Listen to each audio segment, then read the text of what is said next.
Fakti që unë riktheva për herë të dytë te klinika Kej do të thotë që unë ndjeva mirë. Herën e parë hoqa gjoksin para 2 vjetësh, e kisha gjoksin na 7-8 si lop hollandeze. Vare i kështu rëngët si zilet e dashit, e morën ata vrap, pap, tak, e çua në vend.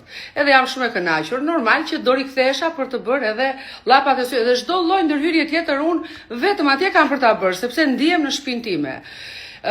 Kur ti ndihesh mirë në një klinik, klinika me dashurinë ka një lidhje, që nëse ti ndihesh mirë me një person, nuk ke pse lëvish sa ndej saktej. Ke atë person, ndihesh mirë, të mban mirë dhe je super. Është e njëjta gjë, domethënë kur ndihesh mirë në një klinik, rezultati është super, mikpritja, stafi, të gjitha, dhe normal që do kthesh atje. Kështu që për të gjitha ju që më kërkoni informacione, më shkruani në privat se u jap numrin unë, me që të lidheni nëpërmjet faqes tag e keni pak problem. Kushdo informacione për llapat e syve, për llapat e na është varur dhe zenepja fare.